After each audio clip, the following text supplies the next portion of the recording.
akan ada sambutan dari pembina kita, pembina YPI Indonesia, Bapak Galih Wawan Haryanto, SPD SH. Gimana Bapak? Apakah sudah terdengar suaranya? Selamat datang Bapak, selamat bergabung. Terima kasih sudah menyempatkan waktunya Bapak. Mungkin langsung saja penyampaian sambutan dari Pak Galih Wawan Haryanto, SPD SH. Dengan segala hormat saya persilahkan. Baik, dengan Mbak siapa? Terima kasih Mbak ini ya. Iya Pak. Ya. Bismillahirrahmanirrahim. Assalamualaikum warahmatullahi wabarakatuh. Salam sejahtera untuk kita semua. Om sesuatu, namo budaya. Salam kebajikan. Suara saya terdengar baik nggak? Semua peserta. Terdengar Pak. Terdengar ya. Baik. Ini sepertinya belum live semua ya. Live cam-nya. Saya jadi nggak tahu nih wajah aslinya. Jadi coba moderator ingatkan dulu untuk live cam semuanya dulu. Ini saya kebetulan lagi ada acara, jadi saya sempatkan untuk membuka di sambutan ini. Mudah-mudahan nanti bisa acaranya berjalan lancar ya. Setelah nanti saya mungkin tidak bisa sampai akhir, saya mohon pamit di ujung. Baik, terima kasih yang saya hormati. Terganggu juga ya suaranya ya. Saya geser dulu deh. Bentar ya.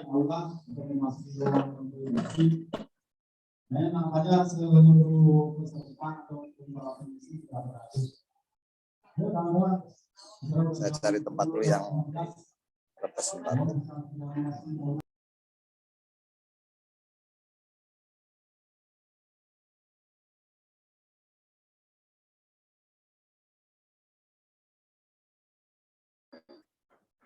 Ya, untuk teman-teman yang belum on kamera harap segera on cam ya teman-teman.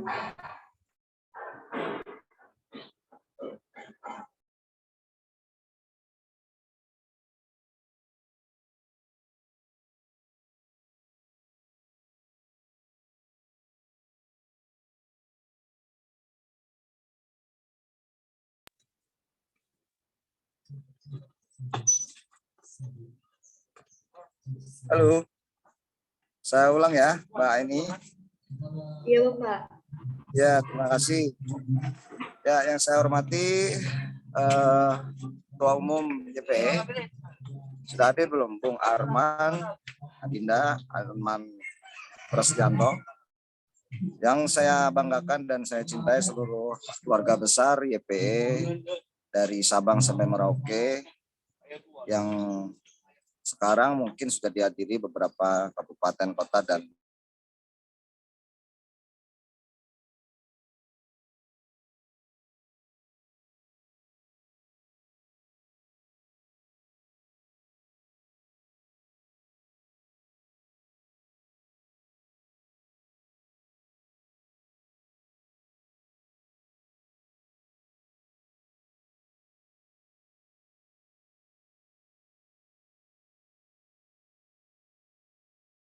kaderisasi YPE ke depan.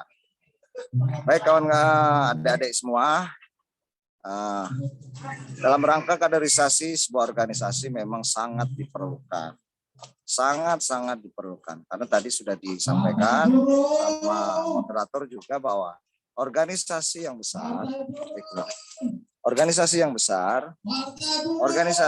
menghargai sejarah. Dan saya tahu persis bagaimana YPE ini bisa berdiri dengan bimbingan. Saya membimbing saudara Arman ini dari semenjak nol ya sampai dengan sekarang sudah bisa membentuk kaderisasi di berbagai kabupaten kota. Itu cukup salut saya. Jadi ke depan harus bisa teman-teman itu meneruskan bagaimana pengembangan diri khususnya dan bagaimana pengembangan di wilayah masing-masing dalam rangka program-program kerja YPE yang memang konsentrasinya di dalam pendidikan sosial dan kemanusiaan. Tak lupa bahwa kaderisasi dengan mencarikan jati diri teman-teman ini mulai harus ditumbuhkan. Karena organisasi dasar ini, semua kita adalah seorang pemimpin. Semua, termasuk diri kita masing-masing. Nah, tugas seorang pemimpin cuma satu ya. Siapa yang tahu coba? Tugas seorang pemimpin hanya satu. Kalau bisa jawab, boleh jawab. Siapa yang bisa jawab? Tugas seorang pemimpin. Saya coba tanya kepada ketua umumnya dulu. Bung Arman, apa tugas seorang pemimpin? Satu aja. Ya? Sendiri, Pak. Kenapa? Memimpin dirinya sendiri. Paling minimal memimpin dirinya sendiri. Ya, baik. Nah, saya katakan bahwa seorang pemimpin adalah menjadi seorang decision maker. Itu yang harus diingat. Tugas seorang pemimpin adalah decision maker, adalah pengambil keputusan. Nah, keputusan kawan-kawan, keputusan teman-teman yang menjadi anggota YPE itu adalah putusan yang tepat. Nah, seorang pemimpin yang bergabung dalam organisasi yang akan menjadi besar itu nantinya akan menjadi sejarah yang seperti dikatakan tadi. Nah, ini adalah kaderisasi yang akan menumbuhkan jati diri teman-teman. Carilah ilmu, carilah pengalaman, carilah semua yang ada di YPE menjadi salah satu cerita hidup teman-teman ke depan. Suatu saat saya yakin dari salah satu keluarga YPE ini akan menjadi orang hebat, akan menjadi orang penting di dalam kedudukan di negara ini. Saya yakin sekali. Karena didasarkan dengan kita mau belajar dan mempelajari tentang kehidupan sosial di masyarakat dan konsentrasi kepada pendidikan yang senantiasa selalu berkembang, selalu berubah, dan selalu menjadi update di masa depan. Kita hari ini masih menghadapi 4.0. Ke depan, di negara-negara lain kita sudah tahu, mereka sudah 5.0. Ya kan? Kita baru 4.0 aja belum merata seluruh kalangan masyarakat. Baru sebatas pemerataan sampai dengan tingkatan pendidikan. Di bidang pendidikan pun mau tidak mau kita sudah mengalami sebuah perubahan yang sangat signifikan. Dari contohnya karena ada pandemi COVID, mau tidak mau yang tidak tahu internet, yang tidak tahu meeting Zoom, yang tidak itu harus wajib. Nah, ini perubahan-perubahan ini tugas siapa? Tugas teman-teman semua yang harus bisa menularkan kepada adik-adiknya, harus bisa menularkan kepada seluruh kader-kader yang ada di wilayah masing-masing. Bagaimana caranya? Gampang. Kader-kader YPE yang ada di wilayah-wilayah kerjasama dengan bidang-bidang di pemerintahan. Beranikan diri. Jangan sampai ada ewoh-pekewoh dan malu kepada pemerintah. Karena ini adalah tugas dan tanggung jawab negara terkait pendidikan. Jangan malu. Sebagai seorang pemimpin di wilayah masing-masing. Contoh, dari ujung Aceh sampai Merauke. Dari mana? Harus bisa audiensi dengan pemerintah. Harus bisa tatap muka dengan bidang departemennya masing-masing di keahlian teman-teman. Contoh, Kalimantan Selatan, Jawa Timur, hadapi kepala dinas pendidikannya.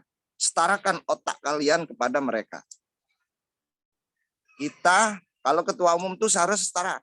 Ketua umum nih setara sama Menteri Pendidikan. Setara apanya? Setara ininya dong. Gitu. Walaupun kantongnya berbeda. Tetapi kalau bicara saya ketua umum YPE harus setara dengan minimal Menteri Pendidikan. Ketua daerah minimal setara dengan kepala dinas Departemen Pendidikan di kota masing-masing. Itu harus belajar, dan belajar. Ya kan? Setara dalam hal bagaimana kita bisa menganalisa tentang pendidikan, setara dalam hal kita bisa menganalisa bagaimana dampak sosial saat ini yang terjadi. Dan teman-teman semua, dalam hal kaderisasi, tentu saja organisasi yang besar, organisasi yang maju adalah organisasi yang punya kader. Banyak organisasi besar, merasa besar, tetapi tidak punya kaderisasi. Itu nol. Karena berhasilnya organisasi adalah bagaimana dia menciptakan kader-kader terbaik. Tadi saya setuju, akan dipilih beberapa kader yang terbaik, yang terfavorit atau apa tadi. Hadiahnya apa itu nggak tahu. Nah, nanti ketua umum yang ngasih hadiah biasanya. Kan semua di negeri ini sudah terasa ya bagaimana dampak dari kebijakan pemerintah saat ini, bagaimana dampak dari regulasi-regulasi yang dibentuk oleh para penguasa, tentunya yang mengatakan wakil-wakil rakyat, itu juga kalian harus soroti, ya toh? Harus soroti di bidang apapun, di semua sektor harus teman-teman mengetahui update-nya. Sekarang bagaimana langkanya minyak, bagaimana situasi masyarakat saat ini, dan itu teman-teman harus mengetahui dan harus punya solusi. Caranya bagaimana? Konsolidasikan kepada semua pengurus, konsolidasikan kepada di aktivis-aktivis di wilayah, kerjasama. Nah, di situ nanti teman-teman mempunyai solusi bagaimana untuk mengusulkan aspirasi kepada pemerintah di bidang masing-masing. Disitulah akan muncul kaderisasi terbaik yang nantinya mengatasnamakan keluarga YPE. Begitu ya. Saya tidak bisa panjang lebar karena saya juga ditunggu di acara hari ini, di acara konsolidasi akbar juga di sebuah organisasi yang nantinya akan memimpin di negeri ini, insya Allah ya.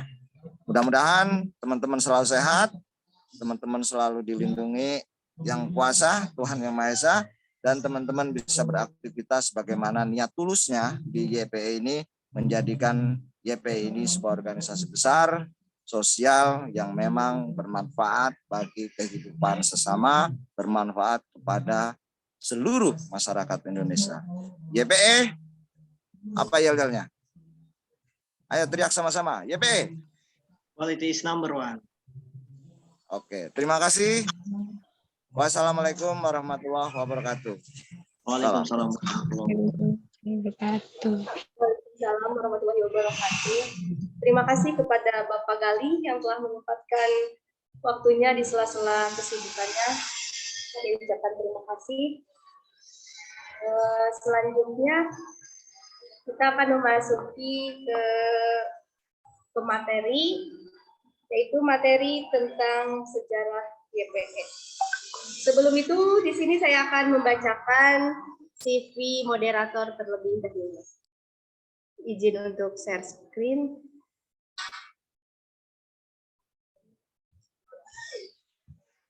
Oke, di sini sudah tampil.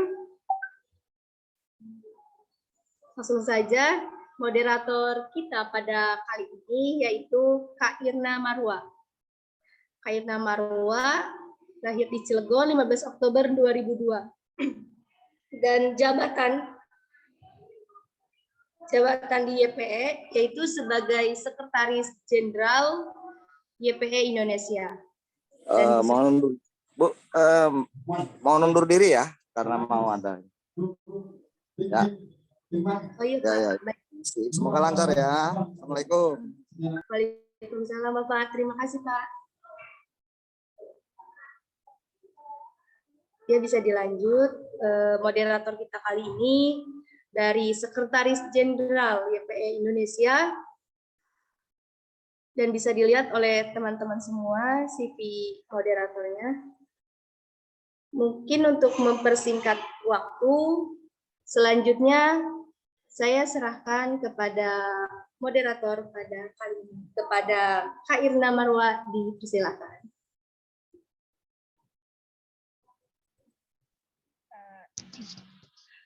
Apa suara saya terdengar? Terdengar, Kak? Ya. Bismillahirrahmanirrahim. Assalamualaikum warahmatullahi wabarakatuh. Waalaikumsalam Selamat pagi.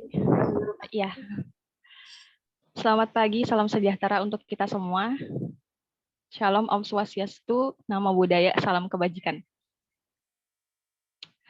Sebelumnya saya mengucapkan terima kasih kepada MC ya karena telah memberikan saya kesempatan untuk membacakan CV dari Ketua Umum YPE ya yang kita tahu sekarang yaitu Kak Arman. Boleh di ini share screen CV-nya. Ini.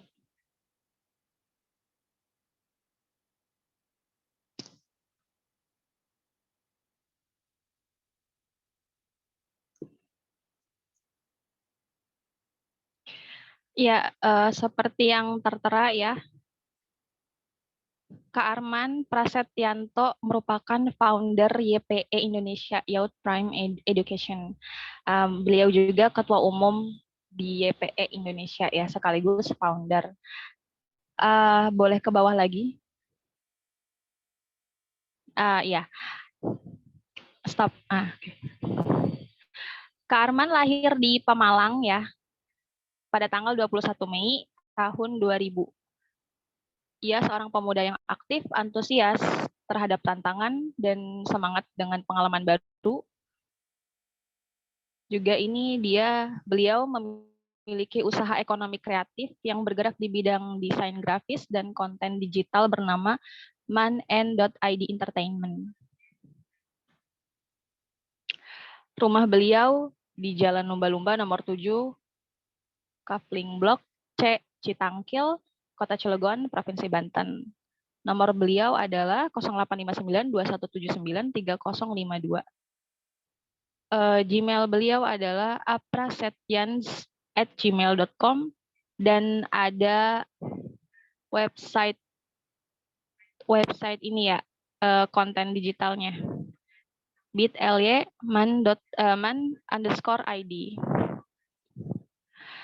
Pendidikan beliau itu bisa dilihat di situ ya, ada TKPGRI pada tahun 2006 sampai 2007, kemudian melanjut ke SDN 1 Rowosari pada tahun 2007 sampai 2012, kemudian melanjut lagi SMP Negeri 1 Ulu Jami pada tahun 2012 sampai 2015, kemudian lanjut lagi ke SMKN 1 Kabupaten Tangerang.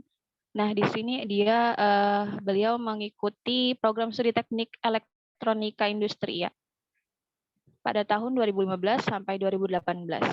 Kemudian lanjut lagi ke tingkat yang lebih tinggi yaitu Universitas Sultan Ageng Tirtayasa. Untuk program studinya beliau mengambil ilmu hukum konsentrasi hukum tata negara. Dari tahun 2018 sampai sekarang masih mahasiswa. Boleh ke bawah lagi?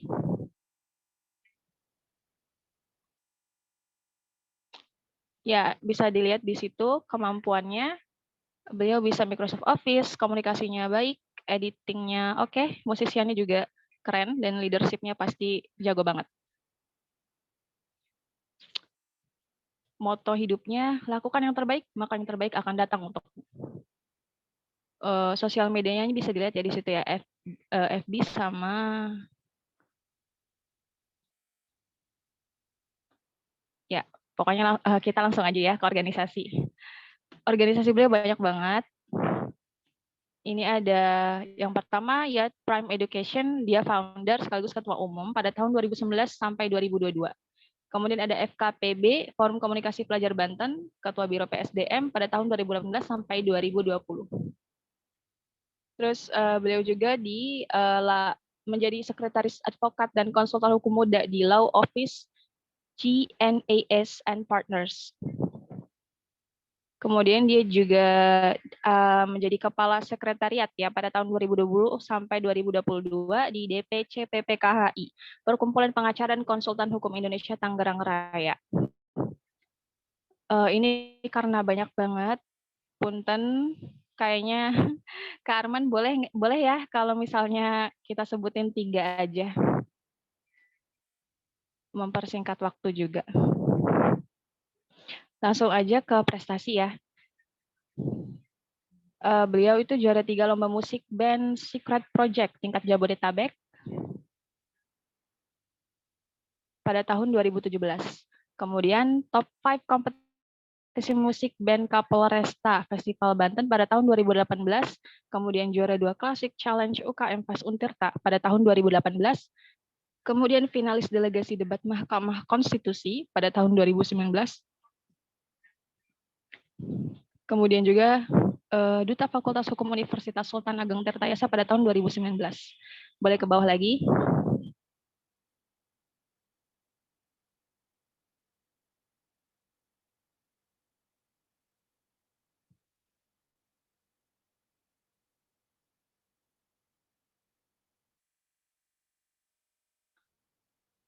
Yang paling terakhir coba.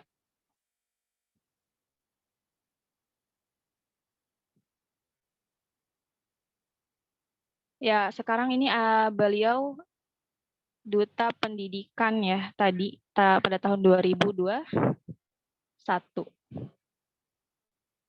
Sekarang ada pengalaman dan kepanitiaan. Kita dari pengalaman dulu ya. Beliau pernah menjadi pemohon perkara MK nomor 57 garis miring PUU 19 garis miring 2021. Pernah juga jadi direktur operasional di Sakura Coffee pada tahun 2020 sampai 2021. Pernah juga menjadi peserta di pelatihan legislatif FH Untirta pada tahun 2018. Boleh turun lagi.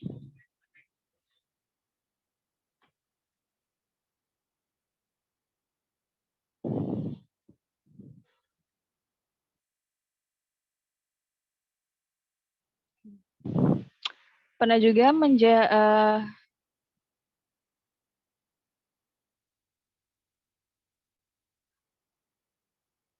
ya ini ada yang paling terakhirnya ada menjadi pemateri atau narasumber ya di pelatihan desain grafis YPE pada tahun 2021.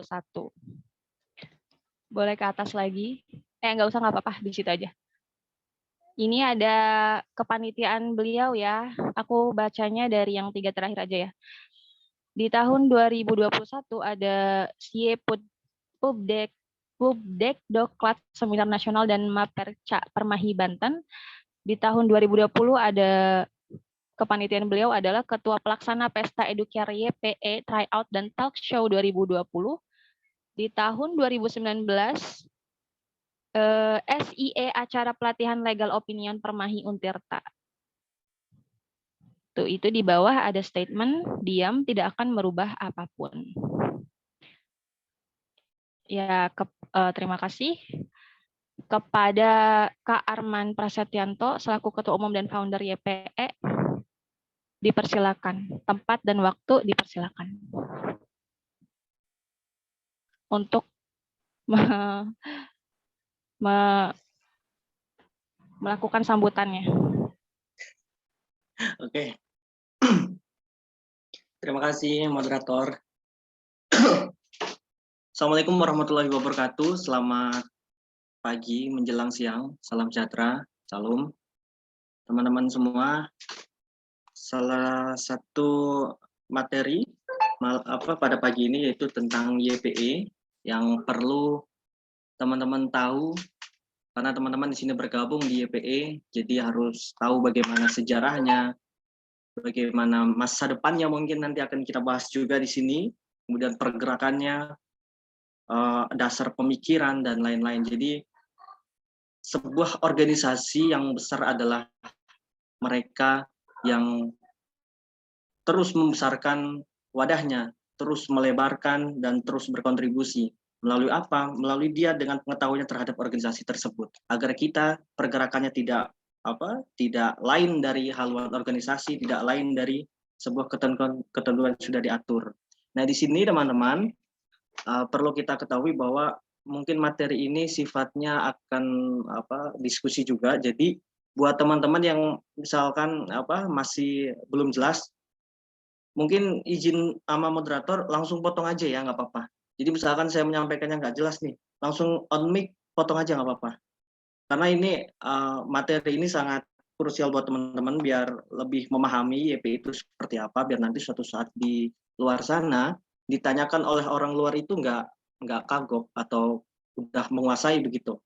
Nah, di sini PPT sudah ditampilkan ya. Oke. Nah, terus di sini Youth Prime Education itu ada PPT udah muncul ya. Mahakarya Pemuda Indonesia dalam peningkatan kualitas diri di bidang pendidikan, sosial dan humaniora. Atau materi kali ini kita akan bahas tentang edukasi ke-YPA-an, sejarah dan masa depan. Boleh next, Min.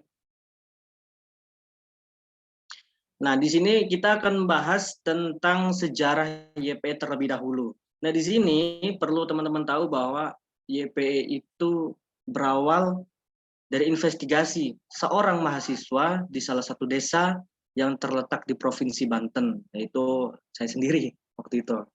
Nah, next. Jadi berawal dari investigasi. Nah, investigasi yang pertama itu di Kecamatan Pontang, Kabupaten Serang, Banten. Nah, teman-teman orang Banten pasti tahu daerah ini. Nah, itu kita lakukan di tanggal 5 Maret. Ini khususnya teman-teman, mungkin teman-teman yang anggota udah sejak awal udah tahu ya. Tapi kalau anggota baru harus lebih mencermati. Oke. Nah, stop dulu di situ. Nah, di sini waktu hari Selasa, hari kedua UTS SMA. Jadi waktu itu masih UTS, kan dulu belum ada COVID ya. 2019 itu belum ada COVID. Jadi masih offline, UTS-nya masih kertas waktu itu. Kami lakukan investigasi pergi ke pelosok desa daerah Banten. Bertemu dengan anak-anak SMA waktu itu yang duduk santai sehabis menjalani UTS. Jadi waktu itu kebetulan posisi geografisi sekolah ini itu dekat dengan tempat minimarket Alfamart. Jadi di tempat Alfamart itu ada tempat duduk. Nah, itulah kita investigasi kita temui anak SMA itu, kita berbincang-bincang tentang pendidikan. Nah, kita udah punya gambaran bahwa kita akan bahas tentang bagaimana persiapan dia tentang melanjutkan perguruan tinggi. Nah, memang di sini setelah ngobrol waktu itu ya, itu benar teman-teman. Dia nggak tahu SNMPTN itu kayak gimana, kemudian SBMPTN itu apa. Yang dia tahu tuh informasi yang diberikan oleh pihak sekolah itu hanya sekedar kayak informasi bahwa SNMPTN itu ya masukin nilai rapot gitu. Rapot kalian nanti direkap oleh BK, dimasukkan ke portal gitu. Udah itu aja tuh yang dia tahu. Harusnya kan ketika kalau dulu mungkin tahun 2019 sistem SNMPTN ini kan ada pemeringkatan, atau kalau dulu tahun 2018 SNMPTN itu harus ada naik turunnya nilai itu sangat berpengaruh teman-teman kalau di tahun 2019. Nah, tahun 2018 juga. Nah, di sini dia nggak tahu tentang hal itu, dan apalagi adanya penguploadan sertifikat prestasi tambahan gitu misalkan, karena itu bisa berpengaruh terhadap pemeringkatan siswa tersebut di PTN-nya. Nah, di sini si siswa itu nggak tahu, dia dikasih tahu sama pihak sekolah itu cuma kayak ya kamu upload aja, nanti diuploadin sama pihak sekolah. Dia nggak tahu sejelasnya, dia tidak tahu bagaimana persiapannya, apa yang diperlukan, sehingga hal tersebut mengakibatkan keterbelakangannya wawasan anak itu. Jadi anak itu tuh udah mah nggak tahu, terus nggak dikasih tahu, jadi kan wawasannya tuh benar-benar terbelenggu banget gitu. Wah, kok harusnya dia udah tahu nih, udah kelas 3 harus udah siap persoalan seperti itu. Nah, itu jadi waktu kita berbincang-bincang dia cuma taunya upload nilai raport gitu. Singkatnya itu. Next. Nah, kemudian investigasi yang kedua itu di tanggal 13 April. Itu di Kecamatan Baros, Kabupaten Serang, Banten. Nah, ini teman-teman orang Banten pasti tahu juga. Nah, investigasi yang kedua ini kami lakukan ke pelosok desa Kecamatan Baros di daerah Kabupaten Serang. Nah, di sini kami melihat langsung bahwa anak-anak di desa tersebut itu minim akan pengetahuan. Jadi dia itu yang seharusnya jangkauan pendidikan sampai ke sana itu masih kurang yang saya lihat waktu itu. Mereka itu hanya mengandalkan kayak gadget. Jadi di sana itu udah konsumtif gadget sampai anak kecil pun udah banyak waktu itu. Padahal masih tahun 2019 mungkin belum begitu masif ya. Kalau kayak sekarang kan udah masif banget. Kalau dulu belum begitu masif, tapi di sana tuh udah cukup masif menurutku. Bahkan anak-anak di sana untuk pergi ke sekolah pun itu tidak sebanyak yang semestinya. Maksudnya itu adalah jumlah siswa itu harusnya 40 nih contohnya. Tapi yang hadir sekolah, yang datang ke sekolah itu cuma 35, 34, 37 gitu. Pokoknya selalu ada yang nggak hadir gitu. Nah, itulah yang menjadi pertanyaan. Nah, setelah itu kami terus gali informasi, kami lakukan wawancara bersama salah satu warga sekitar bahwa salah satu masalah yang paling krusial ternyata kurangnya motivasi untuk belajar dan sumber pengetahuan. Nah, di sini teman-teman di sana di daerah tersebut itu motivasi untuk pendidikannya itu masih kurang, teman-teman. Dia mindsetnya udah beda. Mindsetnya itu ketika dia selesai pendidikannya selesai ya kerja gitu. Pendidikan selesai kerja dan cari uang gitu. Karena mindset dia seperti itu. Mungkin di situ juga waktu itu hasil investigasi kami yang melanjutkan pendidikan tinggi itu bisa dihitung hanya beberapa. Dan bahkan di sana itu banyak kan di sana mata pencaharian terbesar waktu itu petani. Tapi petani di sana itu ngegarap sawahnya itu bukan sawahnya sendiri, tapi sawahnya bos gitu, ada bosnya juga. Nah, bosnya itu ternyata bukan orang situ, tapi orang luar gitu, yang punya tanah di situ dibuat sawah gitu. Makanya di sini yang menjadi pantangan juga bagi warga di sana dan pastinya akan berpengaruh ke pendidikan si anaknya ini gitu. Apalagi mayoritas di sana petani itu dibayar dari jam 11 siang kalau nggak salah ya. Dari jam 11 siang sampai jam 3 itu nanam tuh siang-siang tuh. Itu cuma dibayar 30.000.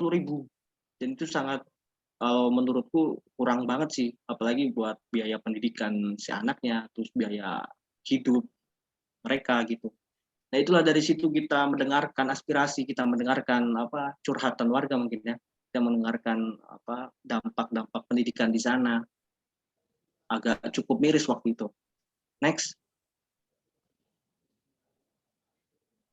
Nah, begitu. Nah, selanjutnya setelah melakukan investigasi tersebut, muncullah ide gagasan tuh dari saya, dari Arman ya, bahwa solusi untuk menyelesaikan permasalahan pendidikan ialah dengan memfasilitasi pemuda dan mahasiswa melalui wadah yang menaungi pemuda untuk melakukan pergerakan sesuai permasalahan tersebut. Ide tersebut disepakati oleh Kak Indah. Nah, dulu tuh saya ada partner namanya Kak Indah. Bersama Arman, bersama saya sendiri.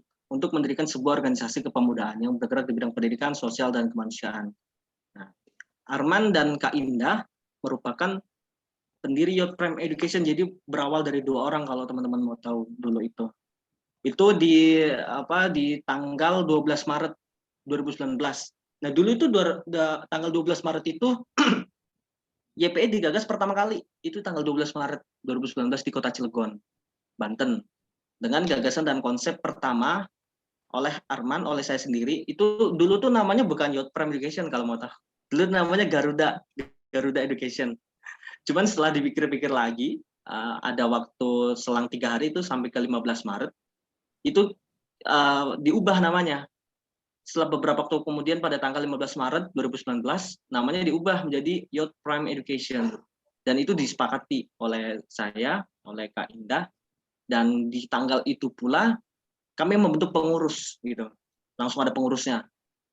Dari 2 orang menjadi 7 orang waktu itu. Next.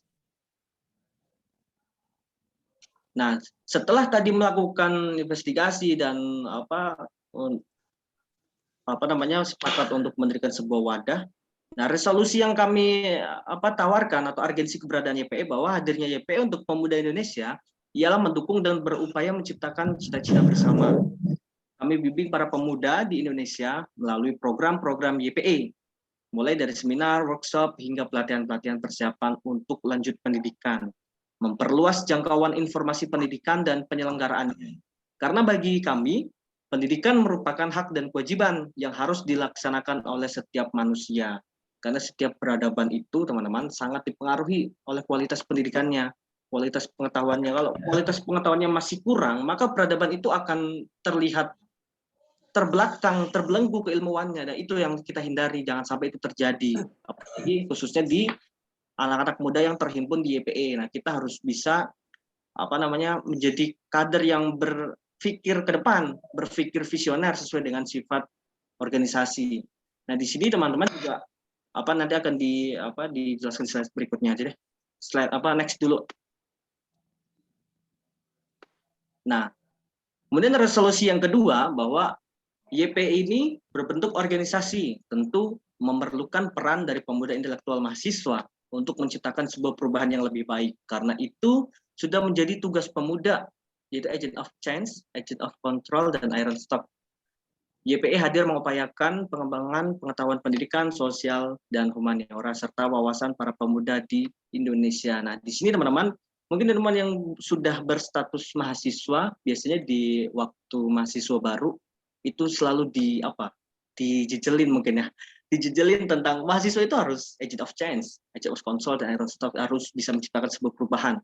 Dan ternyata, kalau teman-teman perlu tahu, amanah itu bukan sekedar mulut ke mulut, tapi disebutkan juga di undang-undang, teman-teman.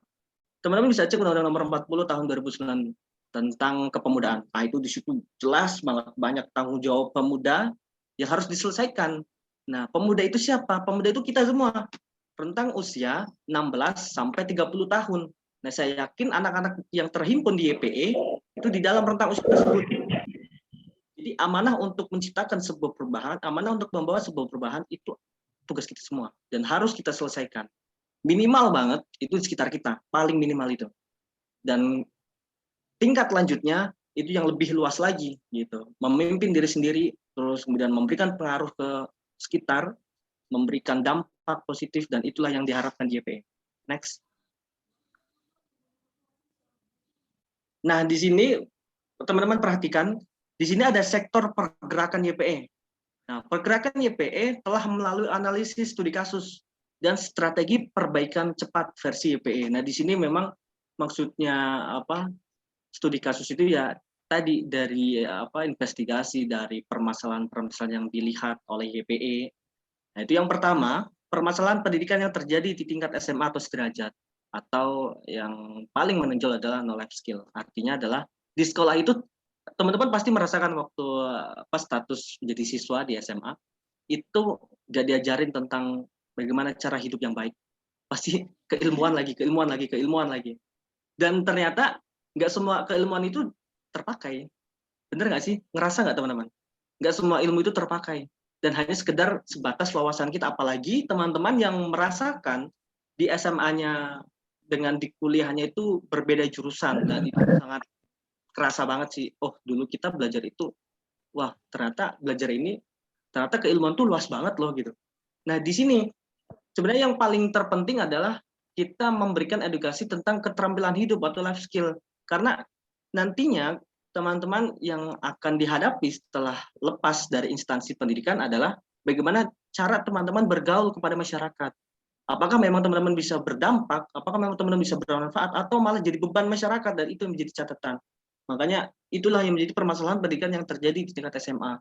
Motivasi dia untuk bisa mempelajari kehidupan, keterampilan hidup, itu masih kurang.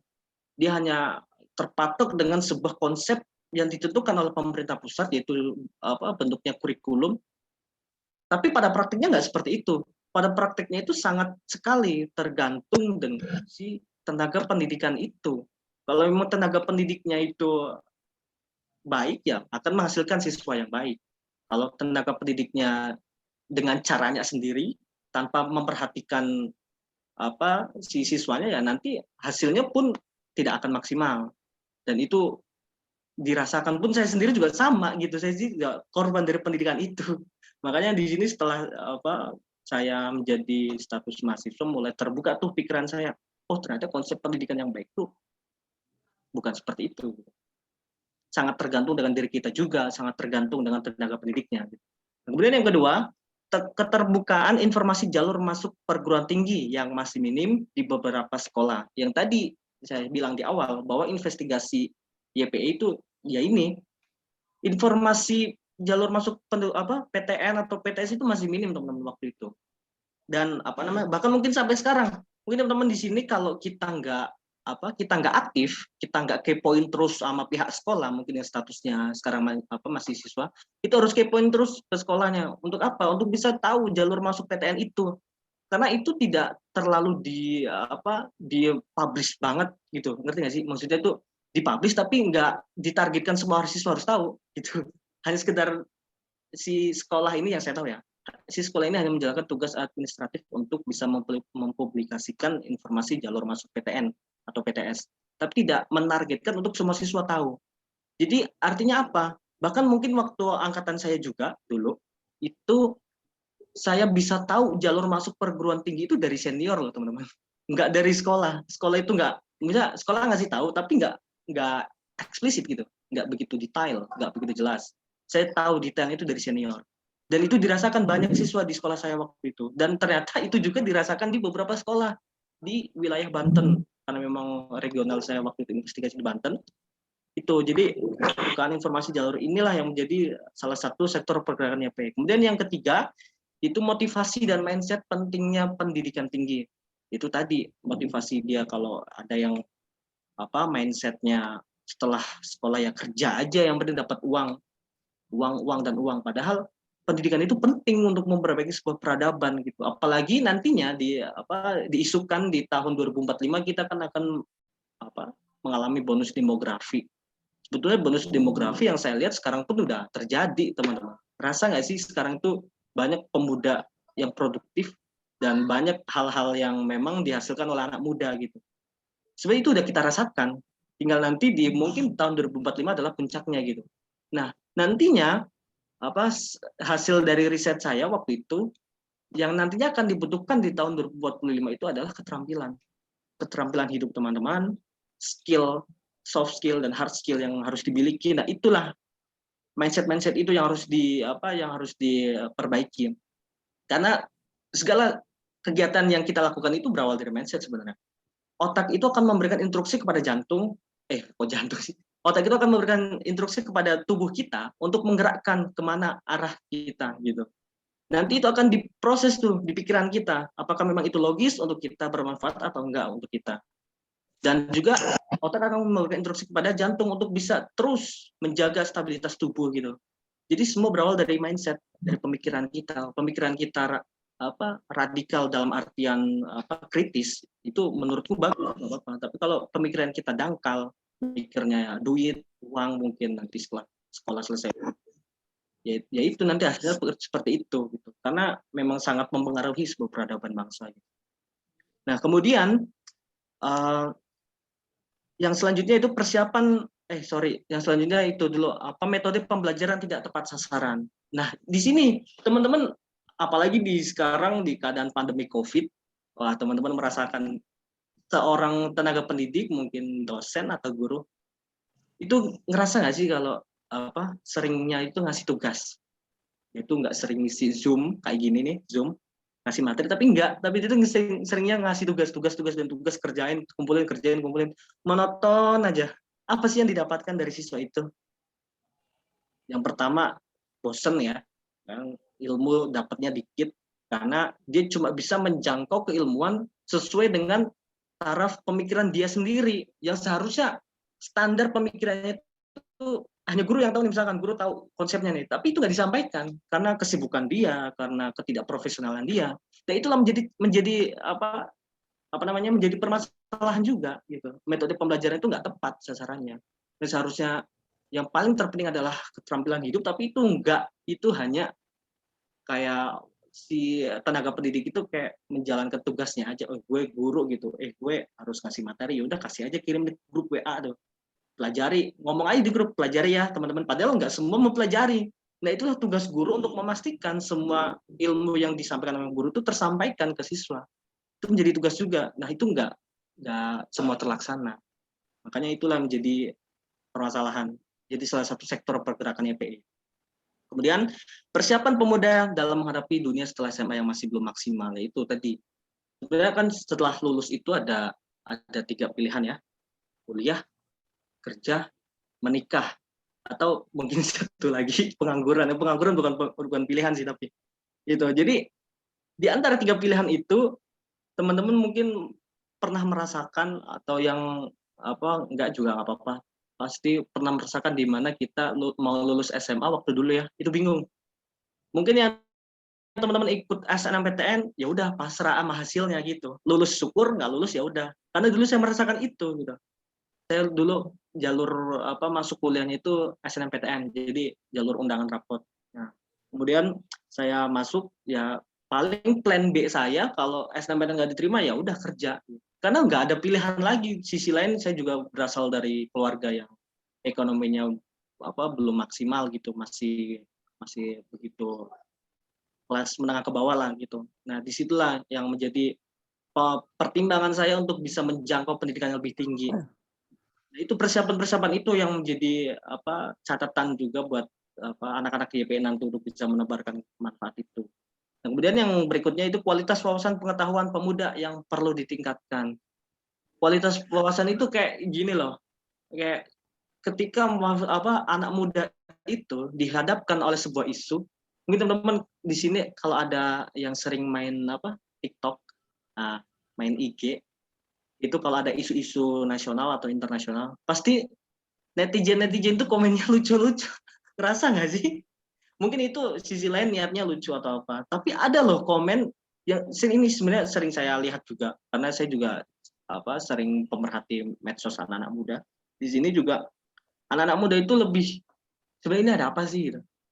Kayak misalkan kemarin perang yang isu internasional ya, Rusia dengan Ukraina. Itu tuh sampai bisa-bisanya di komenan sebuah media itu kayak ini ada apa sih gitu. Jadi seakan-akan dia nggak tahu gitu. Bahkan itu misalnya terlalu urgensi banget sih, cuman itu perlu gitu. Cari tahu dulu, baca dulu, literasinya ditingkatkan. Atau mungkin turun lagi ke isu nasional, misalkan kayak kelangkaan minyak, terus penimbunan masker atau vaksin apapun itulah isu yang ada di nasional. Tapi anak-anak muda itu menanggapinya dengan lelucon, dengan hal yang tidak edukatif gitu, yang tidak menunjukkan kalau dia itu seorang pelajar. Makanya itulah menjadi catatan. Nah, selanjutnya lingkungan pemuda yang menjadi dilema dalam membentuk karakter diri. Nah, ini sangat berpengaruh juga buat kita juga pilihan kita sebetulnya. Lingkungan itu, jadi gini, mungkin teman-teman melihat tadi di CV saya lahirnya di Pemalang itu di Jawa Tengah, terus tinggalnya di kota Cilegon sekarang, dan sekolahnya di Kabupaten Tangerang. Itu kan wilayahnya pindah-pindah. Kenapa pindah-pindah? Karena saya menyesuaikan lingkungan juga, teman-teman. Ketika kita merasa kita nggak cocok dengan lingkungan itu, ya ada dua pilihan. Antara kita merubah budaya lingkungan yang lebih baik lagi, atau kita tinggalkan lingkungan itu gitu. Karena memang waktu itu saya mencoba untuk memberikan perubahan, tapi saya nggak bisa waktu itu karena saya sendiri. Pindahlah saya di sini, pindahlah saya ke sini untuk bisa menyesuaikan. Karena lingkungan itu sangat berpengaruh juga, teman-teman. Jangan sampai karakter kita dibentuk oleh lingkungan, tapi kalau bisa kita yang membentuk lingkungan untuk menjadi seorang mindset yang visioner, mindset yang futuristik begitu. Selanjutnya ada pergaulan bebas yang dapat berdampak buruk tanpa adanya penguatan pengetahuan yang cukup. Itu tadi bahasa kitanya mah polos ya, pemikiran polos, dan itu kayak lebih ke sex education sebenarnya. Itu penting ternyata kita memberikan edukasi tentang hal itu, jangan tidak terlalu mudah dibodoh-bodohi, karena sekarang itu banyak kejahatan seksual, mulai dari begal-begal macam-macam lah, teman-teman sudah tahu soal itu. Nah, itu perlu dipelajari juga gitu soal itu. Terus selanjutnya kepedulian pemuda terhadap konstelasi sosial masyarakat. Ya kayak sekarang ini, kayak kelangkaan minyak, kemudian BPJS lah yang kemarin sempat viral tuh. Nah, itu kepedulian pemuda itu kayak ya udah sih, gue nggak ikut di BPJS ketenagakerjaan contohnya, ya udah gue nggak mau peduli, biarin buruh aja. Jangan sampai kayak gitu anak muda itu harus peduli dengan isu-isu tersebut. Apakah paling minimal banget kita mengkaji, minimal banget itu kita mengkaji, kita mengetahui bahwa isu tersebut itu harus kita selesaikan sebagai anak muda. Kemudian pelayanan informasi kepada masyarakat di sektor kemanusiaan yang masih belum tersampaikan hingga ke pelosok desa. Itu biasanya kayak bantuan-bantuan mungkin dari pemerintah atau aksi-aksi kemanusiaan dari pemerintah yang disubsidi, tapi nggak sampai ke pelosok desa gitu. Dan akhirnya warga desa itu jadi berstigma bahwa pemerintah itu nggak maksimal dalam bertugas gitu. Atau mungkin itu dari lembaga swasta yang mengatasnamakan pemerintah. Itu juga sering terjadi. Makanya itu perlu kita awasi juga sebagai anak muda. Sebagai agent of control, mengontrol terus pemerintah bagaimana pelayanan terhadap masyarakat gitu. Next.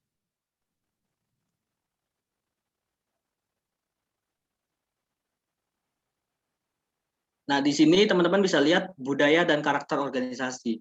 Nah, di sini teman-teman ketika terhimpun di YPE, memang sejak lahirnya YPE, saya selalu founder selalu menerapkan dan membiasakan budaya komunikatif.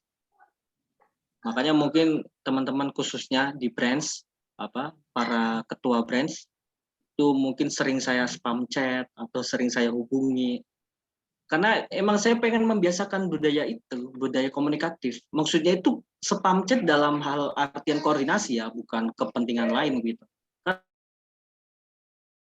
Karena memang komunikatif itu penting banget agar merasa lebih dekat dengan anggota untuk bisa menjalin emosional dan demi mobilitas organisasi, sehingga keprofesionalitas menjadi hal yang harus ditanamkan di setiap anggota. Jika dilihat dari sebelum-sebelumnya, YPE dalam menyikapi sebuah dinamika, YPE segera melakukan pertemuan atau rapat terbatas untuk bisa menyelesaikan bersama-sama, selalu menerapkan kebersamaan dan melibatkan setiap anggota agar dapat bersama-sama turut andil dalam organisasi. Maju atau mundurnya sebuah organisasi sangat tergantung dari setiap anggotanya yang dinahkodai oleh ketua. Nah, di sini kemarin kalau teman-teman mengikuti materi yang kedua tentang penguatan idealisme pemuda, itu dari Pak Yosep mengatakan bahwa ya kita ketika ada suatu permasalahan, ya duduk bareng, ayo kita selesaikan dengan permusyawaratan, dengan kebijaksanaan sehingga mewujudkan sebuah keadilan sosial. Itu dikaitkan dengan bingkai Pancasila. Nah, itu juga diterapkan budaya komunikatif itu. Kalau misalkan ada masalah, itu kan sebenarnya hal yang biasa ya dalam sebuah organisasi. Tapi yang nggak biasanya itu dalam hal penyelesaiannya. Makanya di sini saya menerapkan untuk budaya komunikatif, kalau ada apa-apa ya ngomong gitu. Teman-teman jangan sampai diem, ya, maksudnya dalam hal koordinasi ya, diem nggak ada progres, tanggung jawab ditinggalkan, nah itu jangan sampai terjadi di YPE. Makanya budaya komunikatif diterapkan terus, digaskan agar setiap anggotanya itu komunikatif ke ketuanya, komunikatif ke pengurusnya. Kebutuhan anggota pun harus dipenuhi oleh ketua. Pun ketua juga harus bisa mengajak anggotanya untuk ikut berkontribusi di organisasi. Nah, di sini ada karakter organisasi. Kalau karakter organisasi YPE itu disebutkan di ADRT itu ada futuristik, edukatif, dan inovatif.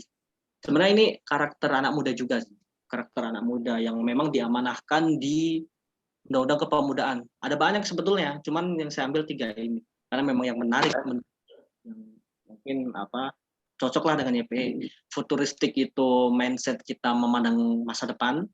Teman-teman mungkin pernah lihat dulu sebelum ada di tahun berapa ya? Di tahun 2007 mungkin dulu banget. Itu belum ada Gojek lah. Bayangin belum ada Gojek gitu contoh.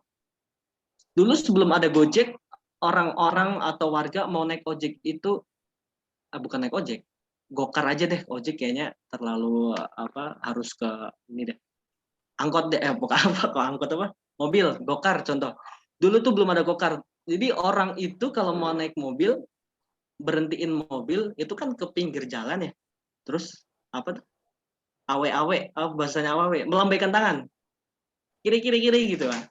Jadi bukan hal yang asing. Nah, ternyata itu bisa diubah teman-teman dengan sebuah konsep yang futuristik melalui konsep gokar itu. Dengan adanya pemberdayaan terhadap teknologi informasi yang dikonsepkan oleh Pak Nadiem Makarim gitu ya. Jadi sebuah hal yang nggak salah, tapi ternyata ada yang lebih baiknya lagi. Nah, itulah konsep pemikiran futuristik. Itu nggak salah, teman. Awal itu kan sebenarnya nggak salah. Tapi itu ternyata ada yang versi lebih baiknya lagi gitu. Dengan apa? Dengan adanya konsep aplikasi itu. Nah, kemudian yang kedua yaitu edukatif. Nah, edukatif ini adalah karakter yang bisa memberikan edukasi, dampak pendidikan pengetahuan, bahwa kita sebagai akademisi minimal banget apa yang kita sampaikan itu adalah ilmu. Nggak boleh kita ngomong yang nggak guna. Atau apalagi yang bikin orang lain kesel atau sakit hati atau apa. Kalau nggak bisa ngomong yang bermasalah, diem aja diem-dieman di ini kan. Tapi jangan sampai apa yang kita sampaikan itu bukan keilmuan, karena memang itu penting banget. Itu yang mencirikan kalau kita seorang terdidik atau enggak gitu. Kemudian inovatif itu ya menciptakan pemikiran yang baru, bukan pemikiran yang baru, perubahan, inovasi baru gitu. Next. Nah, selanjutnya di sini perlu teman-teman tahu bahwa ada program unggulan YPE. Itu ada 4 ya, itu bisa dilihat. Yang pertama itu ada Saspas YPE, merupakan salah satu program YPE yang berbentuk kajian diskusi bertujuan untuk meningkatkan kualitas pengetahuan lintas bidang dan memperkuat intelektual serta memperluas wawasan sesuai visi misi besar YPE. Nah, Saspas itu biasanya dilakukan setiap 2 minggu sekali atau seminggu sekali biasanya tuh. Cuman untuk saat ini kita lagi ada kegiatan PDOK, jadi nanti mungkin Saspas mulai minggu depannya. Selanjutnya ada Amazing Youth Fest atau IF, merupakan program festival kepemudaan yang dilaksanakan secara nasional 1 kali dalam 1 periode kepengurusan. Ini biasanya kayak festival kepemudaan. Itu dulu di tahun 2021 dilaksanakan di bulan Oktober November kalau nggak salah. Teman-teman bisa cek aja di Instagram YP. Terus selanjutnya ada Prime Tour, merupakan platform pemuda Indonesia yang dalam berwirausaha yang berada di bawah naungan Departemen Ekonomi Kreatif dan Kebendaharaan yang berkantor pusat di Kabupaten Tangerang, itu di kantor YPE.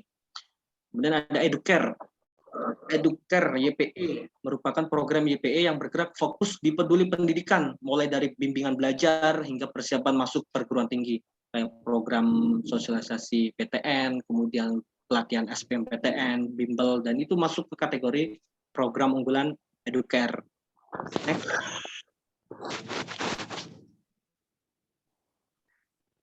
Selanjutnya ada struktural kepengurusan. Ditampilkan aja langsung.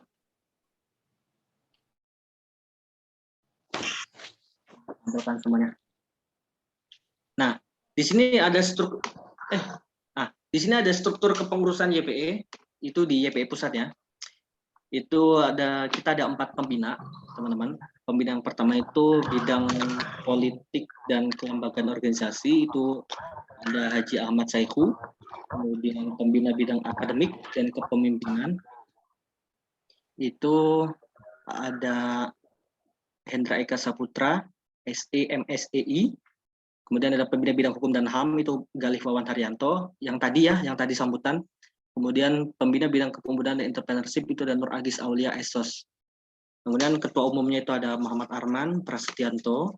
Kemudian sekretaris jenderal itu ada Irna Marwa yang sekarang moderator. Kemudian bendara umum Ida Royani.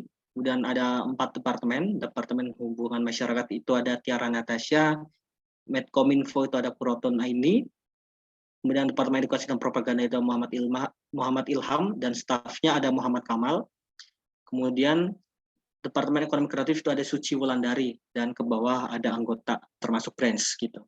Nah, inilah struktur kepengurusan yang ada di pusat. Jadi teman-teman nanti kalau ada konsultasi mungkin menyampaikan ide gagasan ke pusat, jadi ini ada departemen terkait, terus ada SC-nya juga. Jadi jangan bingung-bingung, jangan sungkan-sungkan ya. Kita terapkan budaya komunikatif aja gitu.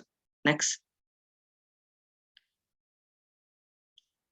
Selanjutnya ada program utama. Nah, ini tadi kan ada program unggulannya, sekarang ada program utama YPE.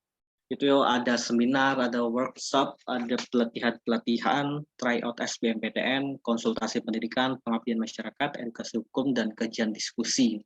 Ini sebenarnya program-program yang terus dilakukan oleh YPE dari tahun ke tahun ya, dari 2019, 2020, 2021 kita lakukan terus nih program-program ini. Next.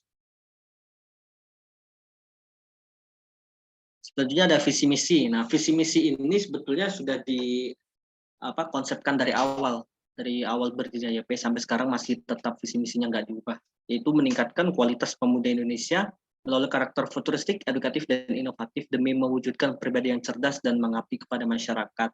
Itu visi YPE. Dan misinya yang pertama itu menyelenggarakan program-program demi kemajuan bersama, mengadakan kajian diskusi untuk meningkatkan mutu pengetahuan. Kemudian memberi kesempatan belajar yang lebih luas kepada seluruh pemuda Indonesia. Jadi sarana pemuda Indonesia untuk berbagi ilmu, pengalaman, dan menciptakan generasi yang bermanfaat bagi agama, bangsa, dan negara.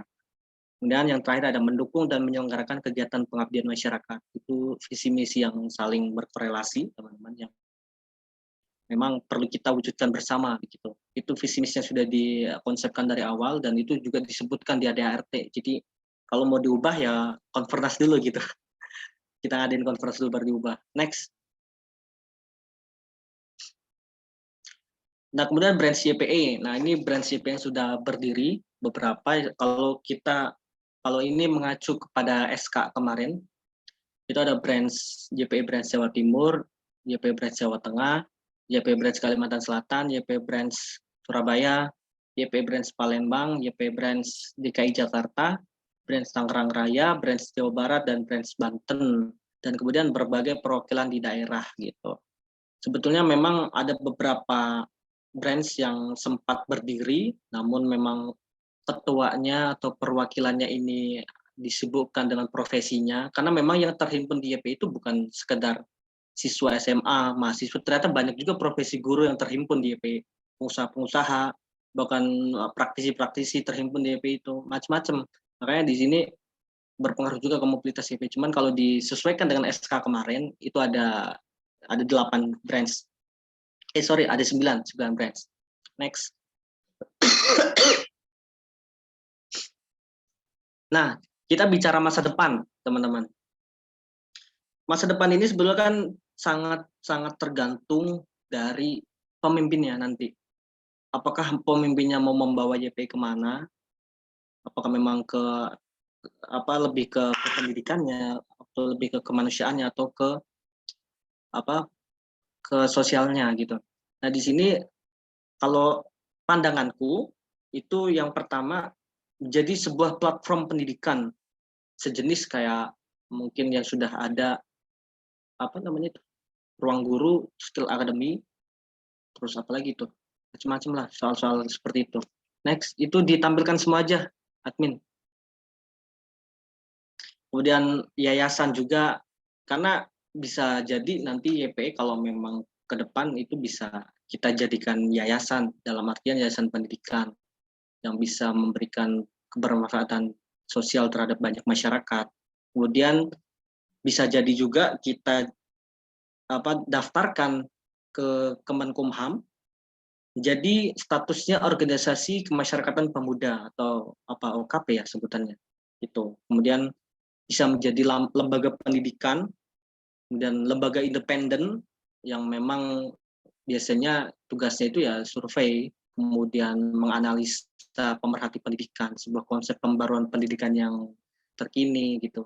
Nah, kemudian bisa jadi sekolah swasta juga kalau memang nanti biayanya mencukupi, YPE bisa jadi kita dirikan sekolah kan di beberapa wilayah. Kemudian lembaga riset dan self development yaitu kayak sekolah informal, non formal maksudnya, sekolah non formal. Atau bisa menjadi mitra pemerintah gitu.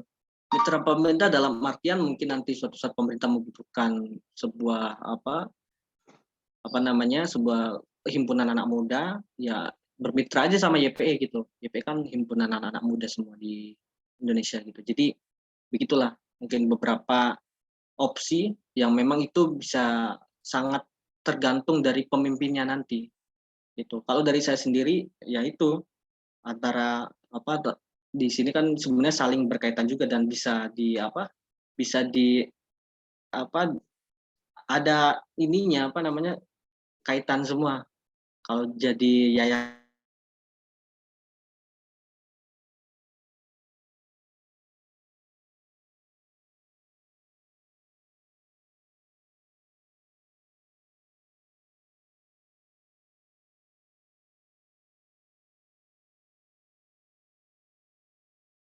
foto pengurus pusatnya sama Bapak Nur Agis Aulia, pembina bidang kepemudaan dan entrepreneurship. Ini dia seorang tokoh di Banten, juga tokoh nasional juga, yang memang menginspirasi oleh masyarakat. Di sini ada Instagram YPE Indonesia, dan Gmailnya itu ypeindonesia@gmail.com, line @kyp0297i, websitenya bit.ly/YPE Indonesia, dan YouTube-nya official Youth Primary Vision. Itu aja mungkin dari saya. Kurang lebihnya mohon maaf. Saya serahkan ke moderator. Terima kasih.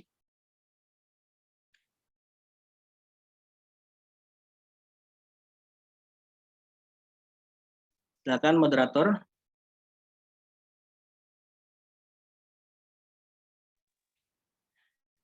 Ya, sudah terdengar?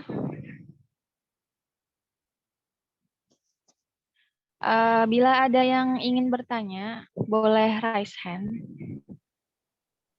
Kita membatasi sampai 3 orang aja dulu ya. Ayo yang ingin Ya, bertanya. boleh. Ya. Belum ada ini. Pengurus pusat kalau mau nanya nggak apa-apa, boleh kok. Nah, gitu. Kayaknya udah cukup jelas berarti ya kalau emang nggak ada yang tanyakan, karena memang ini yang harus teman-teman pahami gitu, nggak perlu terus dikasih tahu. Jadi emang harusnya sebelum join tuh harus tahu juga gitu. Mungkin ini lebih mengkerucutkan lagi, lebih menajamkan lagi, lebih memperjelas gitu. Itu kira-kira teman-teman. Ayo yang punya keresahan.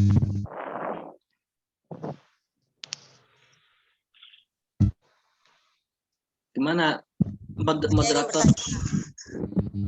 Tanya Kak. Iya, boleh.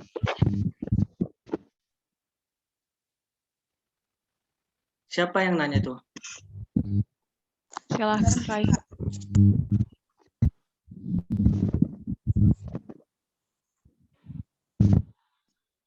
Rosita ya. Maaf ya Kak, nggak bisa on-cam.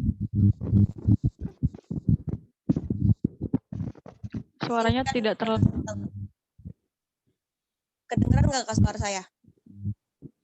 Nah, ya sekarang. Kedengeran Kak?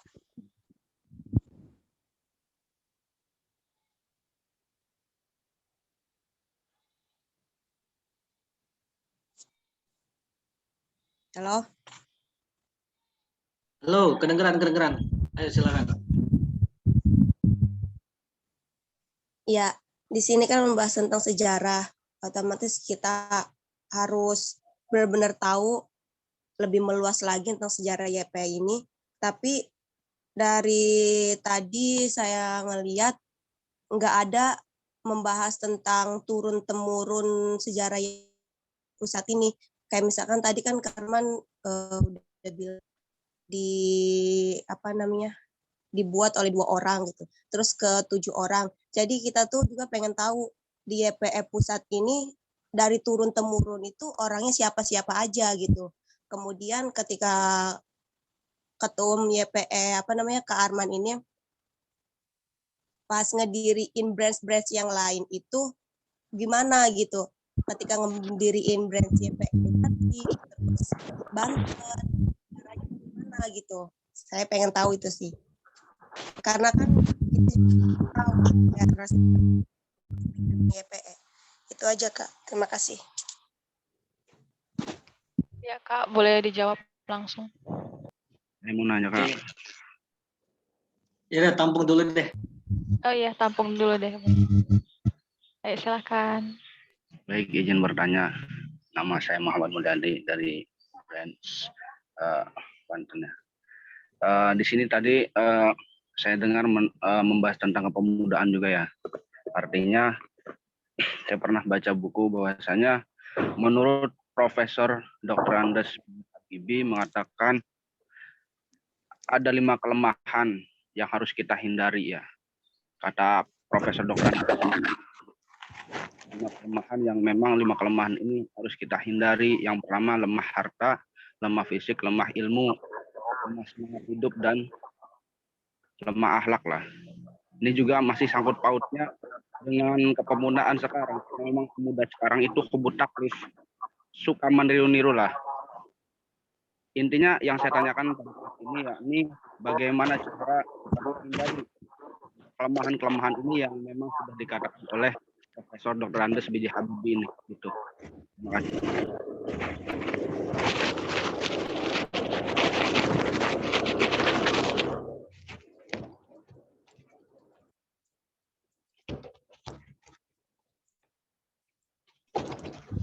Kak Arman, apa itu pertanyaannya?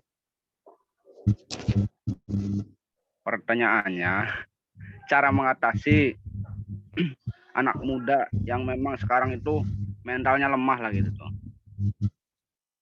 Malas, Iya. mager, apalagi online gitu tuh. Iya, baik. Kak Arman, apa pertanyaan sudah jelas? Kak Ya. Arman. Satu-satu dulu ya, dari Rosita dulu. Oke. Jadi tadi pertanyaan Rosita adalah turun-temurunnya YPE Pusat ya, sejarahnya. Jadi memang di YPE Pusat banyak banget dinamikanya ya. Sebenarnya hal yang memang sangat wajar karena dalam pembangunan sebuah organisasi dinamika itu pasti akan terus selalu ada. Kalau dulu berawal dari 2 orang, kemudian bertambah lagi timnya menjadi 7 orang. Itu 7 orang itu dari berbagai fakultas di Mahasiswa Untirta itu ada Putri, namanya nih ya, nama-namanya ada Putri, ada Karisma, ada Lita, ada Iftika, ada Renaldi, Hambali ya kan. Udah itu aja sih kayaknya yang saya ingat. Karena memang mereka itu aktif pasif gitu. Jadi kurang berinteraksi waktu itu sama saya juga. Jadi diajak kumpulnya susah ya, itulah dinamika gitu. Makanya yang 7 orang pertama ya itu tadi, ada Iftika, ada Lita, ada Karisma, ada Renaldi, ada Hambali, ada Putri, kemudian saya sendiri gitu. Nah, kemudian di reshuffle lah tuh sekjennya, karena memang sekjennya kurang berkontribusi, masuklah sekjennya waktu itu dari Fakultas Hukum, anak Untirta juga. Kemudian dia disibukkan juga sama kegiatan kampusnya. Nah, masuklah ke periode selanjutnya di tahun 2021, 2021. Nah, di 2020-2021 itu di reshuffle semuanya, ganti pengurus. Itu sekjennya ada Tori, bendaharanya Lita Eviranti, kemudian departemennya itu ada 5, nambah 1 ya. Edupropnya itu ada Geraldus Manahan, kemudian ada ekonomi kreatifnya itu ada Mutia Rahma, humasnya itu tadinya Fitri, cuman diresapel lagi, ganti Iqbal, Muhammad Miftahul Iqbal yang sekarang jadi ketua branch YPE Banten. Kemudian ekonomi kreatifnya itu tadi Mutia Rahma, Medkominfo-nya Iftika Sari. Jadi pengurus-pengurusnya itu turun-turunnya di tahun 2021. Nah, terkait branch di YPE, branch yang pertama kali berdiri itu branch Surabaya, kalau mau tahu. Branch Surabaya itu beberapa hari kemudian setelah YPE berdiri, itu langsung berdiri YPE Surabaya. Yang waktu itu dipimpin oleh Kak Adam Husni. YPE Surabaya pasti kenal orang itu. Nah, kemudian disusul lagi sama branch bukan Jawa Tengah. Jawa Tengah waktu itu belum berdiri. Yang pertama itu YPE Surabaya dulu, kemudian YPE Kalimantan Selatan menyusul tuh. Kemudian dulu tuh ada YPE Aceh, cuman orangnya sekarang udah kerja jadi pasif gitu. Dan itulah beberapa sejarah mungkin sekilas tentang branch. Dan branch yang paling terakhir banget berdiri ya branch DKI Jakarta baru kemarin gitu. Cuman belum diresmikan secara formal deklarasi begitu. Gitu kira-kira Rosita. Gimana, terjawab nggak?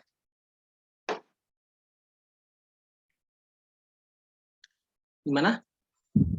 Iya Kak, sedikit terjawab. Oke. Nanti kalau kurang jelas kita diskusi aja nggak apa-apa. Selanjutnya tadi pertanyaan dari Kak Mulyadia. Tadi apa? Bisa diulang nggak moderator pertanyaannya? Iya Kak. Pada intinya pertanyaannya itu gimana caranya supaya kita tuh bisa apa bukan menghentikan sih, lebih ke jadi gimana cara mengatasi 5 kelemahan tadi. Kayak mahasiswa siswa itu kan pada malas kuliah online gitu. Gimana gitu caranya? Iya, oke, terima kasih. Sebenarnya itu sudah masuk juga ke sektor pergerakan YP tadi ya, terkait mindset pendidikan dia, pentingnya pendidikan tinggi, pentingnya pendidikan maksudnya. Kemudian permasalahan-permasalahan tentang keterampilan hidup. Itu yang memang harus diajarkan kepada para anak muda. Dan memang beberapa kelemahan itu sebenarnya kalau kita mengutip satu orang ya masih segitu aja, tapi sebenarnya kalau kita lihat secara universal itu banyak kelemahannya. Kelemahan anak-anak muda itu banyak, dan apalagi kita kan anak-anak milenial. Anak milenial itu selalu diidentikan dengan hal yang instan. Sehingga muncul persoalan baru, yaitu rasa mager ya. Kita pengen semua instan, tapi jadinya ada persoalan baru, mager. Kita pengen sesuatu tapi pengen instan, nggak mau prosesnya. Karena kita sudah melihat prosesnya capek, kita melihat prosesnya tidak enak, jadi kita mager, tapi kita hanya berangan-angan. Itu tidak akan terwujud, teman-teman. Makanya itulah yang menjadi persoalan anak muda juga yang harus diselesaikan melalui program YP tadi, dengan adanya Saspas YP mungkin karena memang YP itu lebih kepada memberikan pengetahuannya gitu, pelatihan pengetahuan, life skill gitu. Kalau terkait prakteknya atau perwujudannya memang sebetulnya sangat tergantung banget si pribadinya itu sendiri. Apakah memang pribadi itu menerima dan mempraktikkan atau tidak gitu. Kalau dari YPE tentu kita, apalagi khususnya anak-anak muda yang terhimpun di YPE, kita terus bimbing, kita terus bentuk menjadi pemuda yang baik sesuai amanah undang-undang gitu. Cuman kan dalam praktiknya kembali lagi ke orang itu sendiri. Kita tidak bisa memaksakan orang itu untuk mengikuti apa instruksi dari kita. Dalam artian pembelajaran yang sudah kita sampaikan itu harus diterapkan, itu nggak bisa kita seperti itu. Kembalikan lagi ke orang itu sendiri. Karena setiap orang kan punya pemikirannya masing-masing ya teman-teman, punya pilihannya juga, dan itu versi kebaikannya juga beda-beda. Versi baiknya kita ya begini, tapi versi baiknya dia tuh beda ternyata. Makanya, tapi perlu teman-teman tahu bahwa yang bisa menyatukan kebaikan itu ya idealisme itu yang kemarin sudah dibahas. Kalau idealisme itu kan satu dan itu semuanya gitu. Itu berlaku buat semuanya. Salah satunya itu kejujuran, kemudian kebaikan juga ya, gitu macam-macam lah. Makanya itulah yang harus diterapkan terus idealismenya juga. Makanya kemarin kita angkat tema tentang idealisme pemuda. Karena apa? Untuk menguatkan nih anak-anak di YPE biar menjadi pribadi yang beridealis. Karena idealisme itu keistimewaan terakhir yang dimiliki oleh anak muda gitu. Makanya harus punya idealisme. Walaupun memang kita kadang suka berpikir realisme, tapi idealisme harus tetap ada gitu. Gak boleh kita pudar, gak boleh kita mengabaikan amanah-amanah sebagai anak muda gitu, sebagai agent of change, as water and iron stock gitu. Mungkin begitu, Pak Mulyadi. Gimana? Terjawab nggak, moderator? Mantap, siap, makasih Kak. Siap, sama-sama. Emang Kak Mulyadi dari branch Banten ya? Halo? Dari branch Banten kah? Ya baru ikut Kak, baru gabung nih. Oke. Anak baru. Kemarin ikut ke posko. Bentrok. Sama kebetulan lagi di pondok soalnya sekarang ya Kak. Gitu, Oh gitu. sambil makanya ada acara kemarin. Oke. Udah sukses terus lah ya Pak Mulyadi, buat YP Banten juga. Mungkin itu moderator, silakan dilanjut. Teman-teman kalau ada yang mau nanya langsung aja ya. Maksudnya jangan malu-malu. Biar teman-teman bisa memahami. Silakan moderator.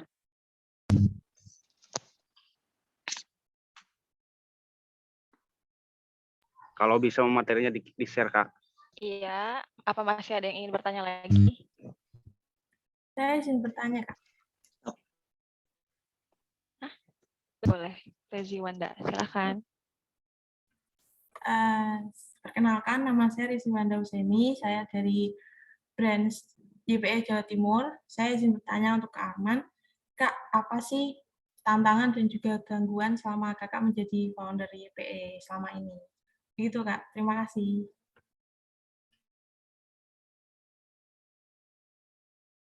Langsung aja nih, moderator.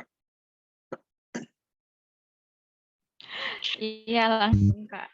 Karena memang satu orang aja yang nanya. Iya, pantangan ya.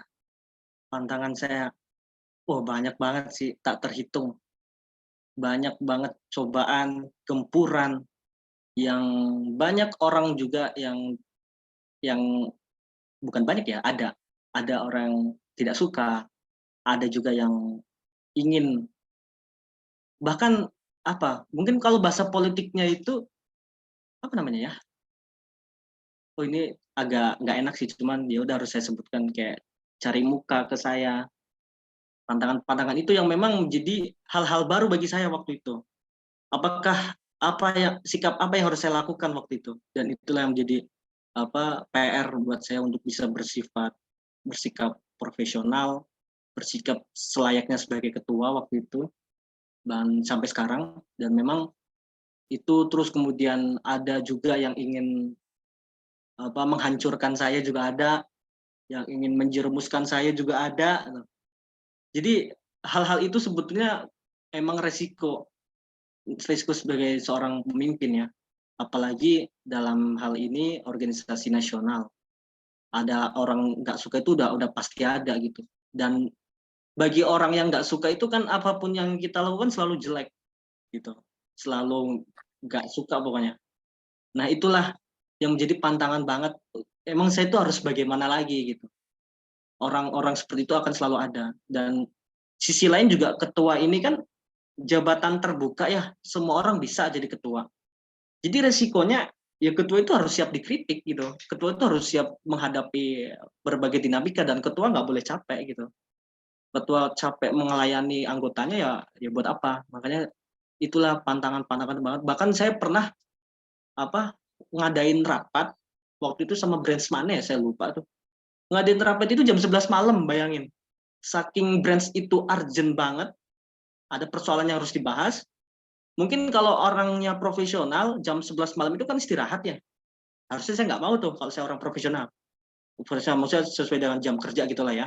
Cuman karena saya tanggung jawab sebagai ketua, dan ya udah ikut rapat. Kalau emang butuh rapat ya rapat. Kalau emang perlu saya hadir ya saya hadir gitu. Itu memang kadang kita udah ngantuk suruh rapat, diajak branch lain, diajak konsolidasi lain, kemudian diajak kerjasama, tapi ada yang bilang jangan Kak, jangan sama itu ini. Ada yang mengintervensi, jangan Kak, itu memang pantangan banget. Cuman ya itulah studi kasus yang memang perlu dianalisis versi baik versinya YPE, versi saya itu seperti apa memang ini bisa take and give dengan YPE atau enggak gitu. Nah itulah pantangan-pantangan juga bagi saya. Terus banyaklah pokoknya. Kalau diceritain satu-satu kayaknya kita bakal sampai jam 4 sore deh. Karena emang banyak banget gitu.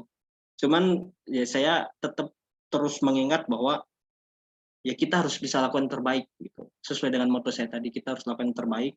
Apapun yang teman-teman emban amanahnya, ya lakukan dengan baik. Karena sebetulnya ketika teman-teman bergabung di YPE, menandatangani surat pernyataan itu, yang mungkin teman-teman juga membuat itu di branch-nya masing-masing, itu pertanggung jawabnya itu sebenarnya bukan di YPE doang loh, tapi sama yang di atas juga gitu. Dalam artian nanti apakah memang orang itu bertanggung jawab atau tidak di YPE itu dipertanggungjawabkan juga nanti, karena ini adalah soal jabatan, soal amanah tanggung jawab, dan amanah organisasi itu amanah kita semua yang disepakati gitu. Makanya harus lebih maksimal, lakukan yang terbaik, maka yang terbaik akan datang untukmu. Jangan pernah diam, karena diam itu nggak akan menghasilkan apa-apa gitu. Terus belajar, terus gali informasi, perkuat wawasan, belajar tentang idealisme pemuda, tapi jangan meninggalkan realisme juga. Realisme juga perlu dipelajari. Perlu untuk pengetahuan kita, agar kita tidak gagap dalam hal praktik ya. Memang praktik itu sangat terbalik. Bahkan teman-teman sering lihat gini, kadang orang itu memberikan uang sebagai bayaran karena dia berjasa, itu diartikan sama orang lain tuh penyuapan. Bener nggak sih? Orang ngasih duit, disuap tuh orang itu disuap. Padahal kita tuh memberikan jasa karena dia udah berjasa sama kita. Nah, itulah yang memang jadi catatan penting buat kita untuk bisa mempelajari realisme itu. Makanya itulah pantangan-pantangan yang variatif lah gitu. Itu mungkin itu aja karena panjang banget kalau kita bahas satu-satu. Ya, baik. Terima kasih Kak Arman atas jawabannya. Ini ada satu pertanyaan lagi dari Hairunisa ya. Silahkan Hairunisa. Boleh langsung. Baik, izin memperkenalkan diri. Nama Khairunisa dari YPE Branch Banten. Izin bertanya kepada Ketua Umum. Ya, silakan. On cam dong. Biar kenal teman-temannya. Pertanyaannya, bagaimana cara Ketua Umum dalam memantau atau menjaga semua branch-branch yang sudah berdiri di YPE ini agar tidak mati dan selalu aktif dalam melaksanakan program-program unggulan YPE gitu, Kak. Kedengeran nggak? Kedengeran kok. Ya, baik. Terima kasih. Ya, sama-sama. Langsung aja nih, moderator. Iya Kak, langsung aja. Gini teman-teman, kalau kita bicara organisasi, berarti kan ada strukturalnya, ada jalur koordinasi itu. Ketika saya di pengurus pusat, maka koordinasi dengan branch ya dengan pengurusnya branch juga gitu. Dalam artian SC, kita koordinasi dengan ketuanya, kita koordinasi dengan sekjennya untuk bisa terus menghidupkan branch-nya masing-masing begitu. Nah, terkait bagaimana memfollow up-nya ya kita tadi yang sudah saya jelaskan di awal bahwa saya dan teman-teman di pengurus pusat itu membiasakan budaya komunikatif. Jadi kalau ada apa-apa di branch ya ngomong gitu. Ada dinamika apapun kalau memang itu tidak bisa diselesaikan di branch, ngomong aja biar kita selesaikan bareng-bareng. Karena itu pernah terjadi. Itu pernah terjadi di YPE Jateng. Nah, di sini ada YPE Jateng ya. Mungkin yang tahu ya udah cukup tahu aja. Yang belum tahu ya nggak apa-apa. Karena memang di YPE Jateng pernah ada konflik, teman-teman. Di YPE Jateng pernah ada konflik. Terus di YPE mana lagi ya? YPE Aceh juga pernah. YPE Riau pernah. Emang itu nggak bisa kita hindari konflik-konflik itu, dinamika itu. Cuman cara-cara yang dilakukan oleh YPE, oleh pengurus pusat, ya kita cara-cara koordinasi dulu nih. Kita ambil SC-nya, BPH-nya, kita tanyakan ada apa ini. Kalau memang tidak bisa diselesaikan di branch, ya ayo kita adakan rapat virtual dengan pengurus pusat gitu. Ada apa? Sampaikan gitu. Karena kita benar-benar dari pusat benar-benar terbuka, pengen konsultasi, pengen pengembangan apapun itu. Maka bahkan hampir setiap hari saya itu dapat chat dari anggota itu macam-macam. Ada yang minta saran, minta ini, bahkan yang terbaru mungkin ya minta soal SBMPTN macam-macam pokoknya. Tapi nggak apa-apa, itu nggak salah kok. Emang kebutuhan organisasi nggak apa-apa. Itu salah satu upaya dari YPE untuk terus bisa menghidupkan branch, kemudian branding di Instagram YPE Indonesia. Buat teman-teman mungkin ini juga sebenarnya ada salah satu program baru, program dari YPE Pusat itu untuk membranding anggota-anggota yang punya bakat gitu. Jadi nanti setiap 2 minggu kayaknya. Iya. Jen, bener nggak Irna? Kedengeran nggak, Nak? Programnya itu, Humas. Iya, betul. Kita tuh nanti ini program Saspas gitu ya, kayak sharing sesuai passion. Bukan Saspas, beda lagi.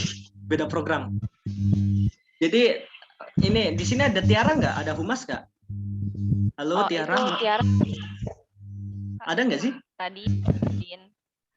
Dia udah izin, dia keluar karena dia lagi perjalanan menuju kampus. Oh gitu. Iya, jadi sebenarnya di YPE Pusat itu ada program baru, teman-teman. YPE akan branding anggota-anggota yang punya potensi, yang punya bakat. Dalam artian mungkin teman-teman punya bakat dance, nyanyi, silat, terus di videoin, di post di YPE. Begitu. Jadi nanti akan di-post, di-repost, di-share oleh YPE. Karena itu sebagai apresiasi khusus dari YPE juga buat teman-teman, biar nanti itu juga bisa jadi nilai personal branding teman-teman. gitu. Apakah memang itu bisa menjadi value teman-teman sebagai orang yang berkualitas, orang yang bernilai. Nah, itu juga salah satu upaya dari YPI Pusat untuk bisa terus merawat, mempertahankan dan mempertahankan brands YPI. Edukasi rapat terbatas terus gitu, komunikasi. Kayak gitu kali. Cuman kan memang sangat dipengaruhi dengan take and give. Apakah memang feedback dari brands-nya itu baik atau tidak, itu kan harus ada feedback. Kalau dari pusatnya terus melayani tapi feedbacknya dianya nggak peduli, sama aja hasilnya. Gitu. Makanya kesadaran diri juga perlu, kesadaran diri kita dalam organisasi. Kita cinta dengan organisasi itu adalah merupakan kewajiban bagi kita semua untuk bisa memajukan organisasi. Itu kali. Mana? Terjawab nggak, Nisa? Iya, terjawab. Terima kasih. Ya, sama-sama. Dari YP Banten ya? Iya, Kak. YP brands lain nggak apa-apa nanya. Oke, dari tadi Banten dulu. Sama Jatim tadi ya, satu. Gimana moderator? Sebentar, karena waktunya sudah 11.43 ya. Kita kan penutupan jam 12. Masih ada waktu itu. Masih ada 23. Ke 23 sih. 12 menit. 12 menit lagi. Boleh satu lagi dibuka. Saya mau nanya lagi nggak? Iya, mau sharing dong. Boleh nggak? On cam tapi on cam. Masa off cam? Jadi udah nggak apa-apa. Ya, boleh lagi nih nanya. Ya boleh. Ada 2 pertanyaan, Kak. Pertama, kita belum tahu lambang YPE ini. Di situ ada lambangnya kayaknya putih terus merah kayak kayak gitu. Kita tahu itu arti lambangnya itu gimana. Mohon penjelasannya gitu. Yang kedua, kita kan anak-anak muda, pasti pengen pendidikannya lebih tinggi, tapi terhalang oleh ekonomi, Kak. Kemudian pasti orang tua juga menuntut kita buat buru-buru, buat kerja, uang, inilah itulah. Kita juga sebagai anak muda, gimana caranya membuka pola pikir orang tua, apalagi orang tua zaman-zaman dulu gitu, supaya bisa gitu mementingkan pendidikan. Pun emang sekarang kan banyak juga tuh beasiswa gitu ya, tapi orang tua tetap memaksa kita kerja buat nyari uang lah gitu. Jadi pertanyaannya itu gimana supaya bisa membuka pola pikir orang tua yang seperti itu. Itu aja sih, cukup. Langsung aja, moderator. Iya, Kak. Nanti bisa habis ini ya. Apa tadi pertanyaannya logo ya? Logo itu ada di ADRT sebenarnya. Sebentar saya share screen deh biar jelas. Nah, udah kelihatan belum? Share screen saya.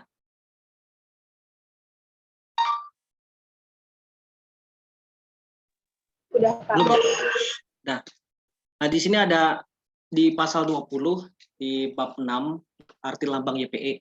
Itu tadi ya, 4 helai melambangkan bahwa YPE berpegang teguh pada 4 pilar berbangsa dan bernegara. Kemudian topi wisuda melambangkan bahwa anggota YPE terdiri dari kaum-kaum intelektual. Warna biru melambangkan kecerdasan dan rasa percaya diri. Dan list kuning pada tulisan ya melambangkan optimis, dan warna merah melambangkan keberanian. Itu jadi beberapa makna dari logo YPE. Terus terkait tadi bagaimana cara merubah pola pikir orang tua yang memang mengharuskan kita buat kerja. Sebenarnya ini setiap orang punya caranya masing-masing ya, karena orang tua juga backgroundnya juga masing-masing gitu, karakternya memang karakter yang galak atau yang memang keras kepala, itu kan macam-macam. Saya juga pernah merasakan di posisi itu dulu. Saya waktu lulus sekolah pengen banget kuliah kan, karena memang itu impian saya waktu dulu itu. Dan tapi sisi lain saya disuruh kerja. Kenapa? Karena dulu tuh saya berasal dari keluarga yang ekonominya nggak terlalu tinggi, yang biasa aja gitu. Jadi mikirin biayanya juga. Cuman memang kita sebagai anak muda harus bisa bicara soal komitmen. Jadi kita harus bisa komitmen. Dalam artian gini, kita harus bisa menjanjikan diri kita sendiri bahwa ketika kita kuliah kita akan mendapatkan hidup yang lebih enak lagi, hidup yang lebih bermartabat, hidup yang lebih bernilai. Itu harus dijanjikan sama diri kita diri sendiri dulu minimal. Karena dulu saya kayak gitu, saya punya komitmen bahwa ketika saya kuliah, saya sampaikan ke keluarga, kalau saya kuliah, saya akan memperbaiki ekonomi keluarga gitu. Walaupun memang belum terwujud sampai sekarang gitu ya. Cuman itu menjadi beban moral, dan terkait biaya kuliah yang memang besar, atau apalagi yang mungkin kuliah di swasta kan biasa biayanya ada banyak ya, ada biaya ini biaya itu.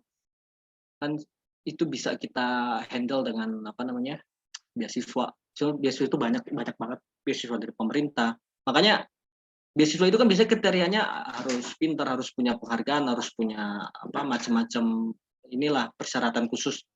Makanya kita harus jadi orang yang pintar juga gitu. Bukan orang jadi orang pintar, orang yang bernilai, orang yang cerdas gitu. Karena memang beberapa seleksi beasiswa memerlukan kriteria khusus gitu. Makanya terkait biaya itu sebenarnya ada beberapa solusi, yaitu tadi beasiswa. Kemudian teman-teman kalau emang sudah mahir soal membuat proposal, saya juga di semester 7 kemarin itu biaya pendidikan saya di-handle sama Kemendikbud, karena saya ngajuin proposal bantuan gitu. Jadi kan lumayan. Dalam artian ya kita manfaatkan media itu.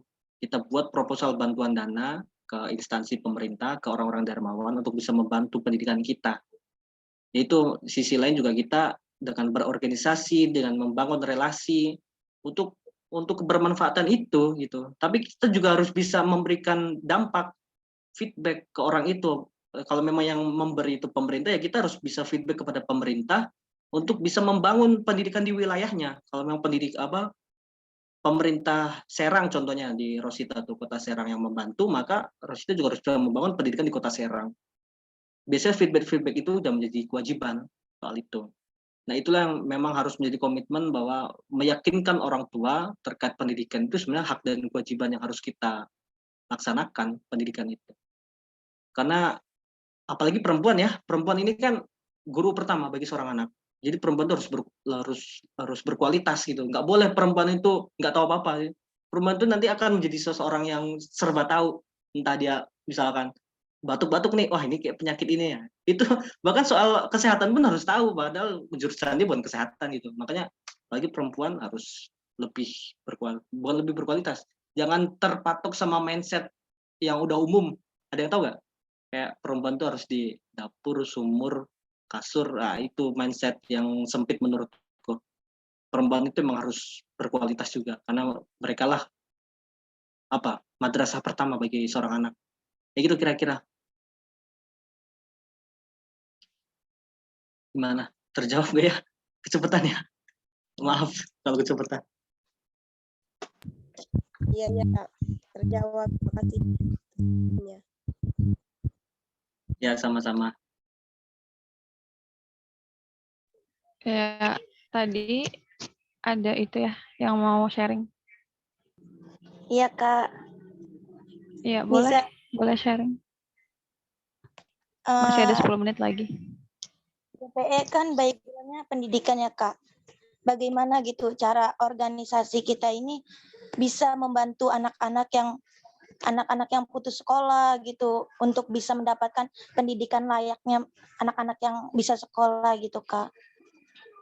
Soalnya banyak juga pertanyaan gitu.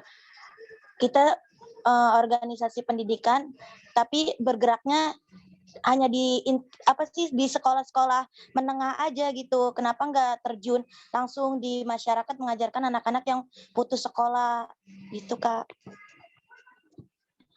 Kedengaran nggak? Iya, terdengar. Terima kasih, Hairunisa ya. Kak Arman boleh dijawab. Ya, terima kasih pertanyaannya.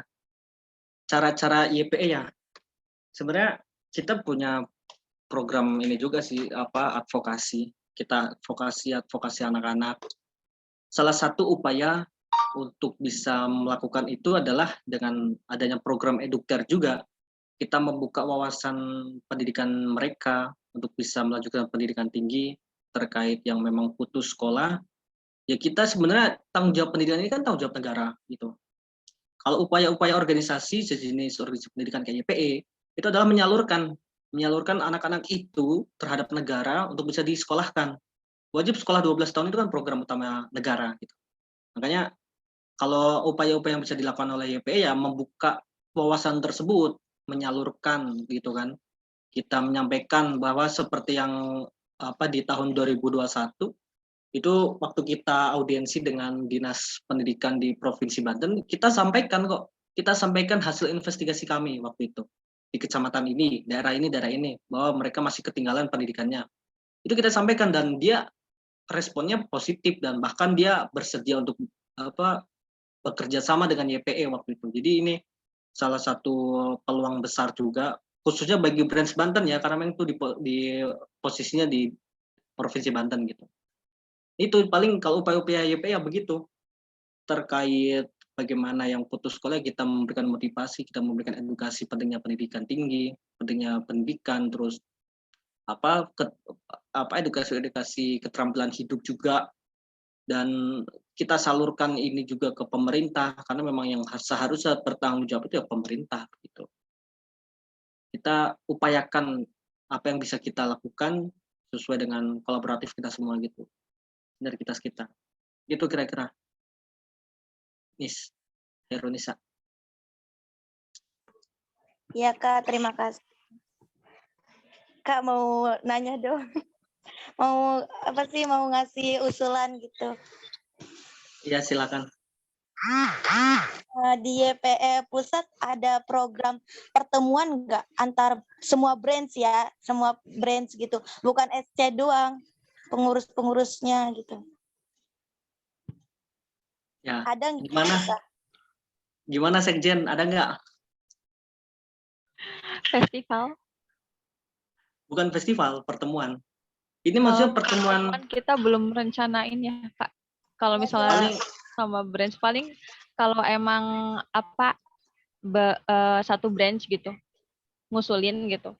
Terus nanti kita ketemu sama si branch itu. Biasanya kita kayak gitu. Kalau untuk semuanya kayaknya belum. Tapi insya Allah lah betul ya. Nggak, Kak? Iya betul-betul aja, nggak apa-apa.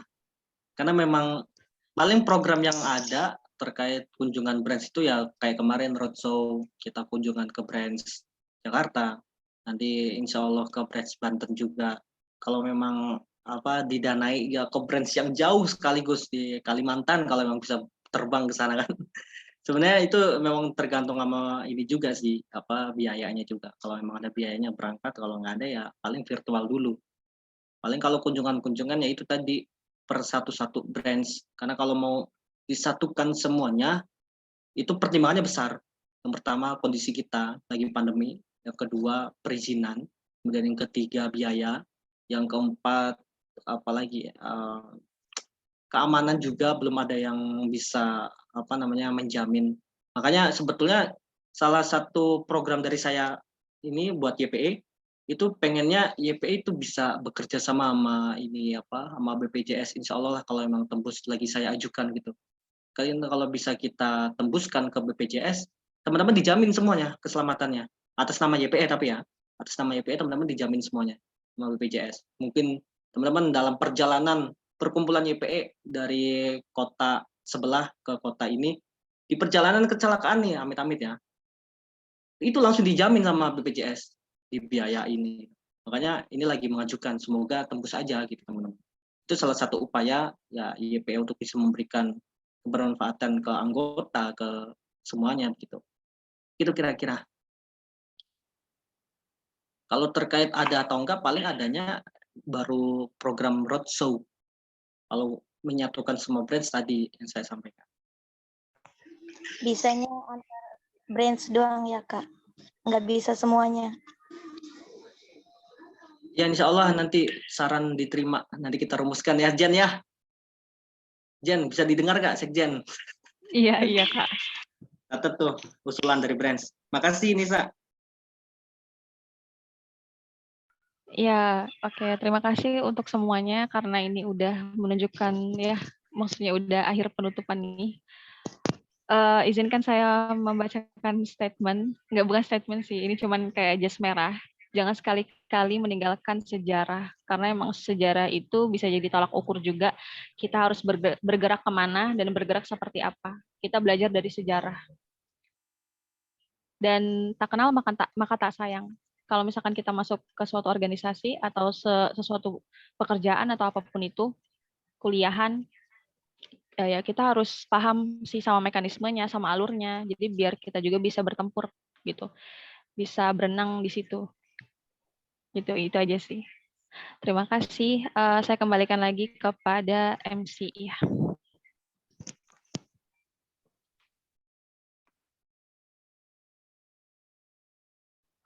Oke, terima kasih kepada moderator dan Kak Arman selaku narasumber kita pada hari ini.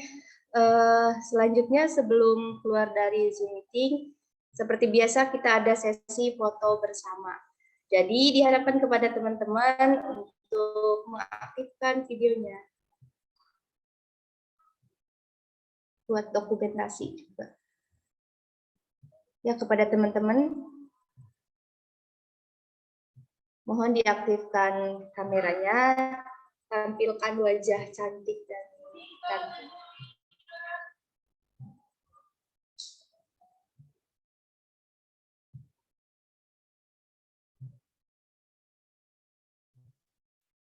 Oke, teman-teman, apakah sudah siap? Siap ya? Hitungan ketiga. 1, 2, 3. Ganti slide. 1, 2, 3. Oke, teman-teman, terima kasih atas waktunya. Dan sekarang waktunya istirahat. Silakan kepada teman-teman untuk istirahat, makan, sholat, dan lain sebagainya. Nanti kita akan kembali lagi pada pukul 13.00. Jadi jangan lupa resume materi pada materi ini. Nanti tag IG, Instagram YPE Indonesia. Nanti bakalan kita repost. Oke teman-teman, semangat semuanya. Kurang lebihnya mohon maaf. Wassalamualaikum warahmatullahi wabarakatuh. Waalaikumsalam warahmatullahi wabarakatuh. Waalaikumsalam warahmatullahi wabarakatuh. Sampai berjumpa lagi, Kakak. Terima Terima kasih semuanya. Terima kasih Kak Arman. Ya, sama-sama.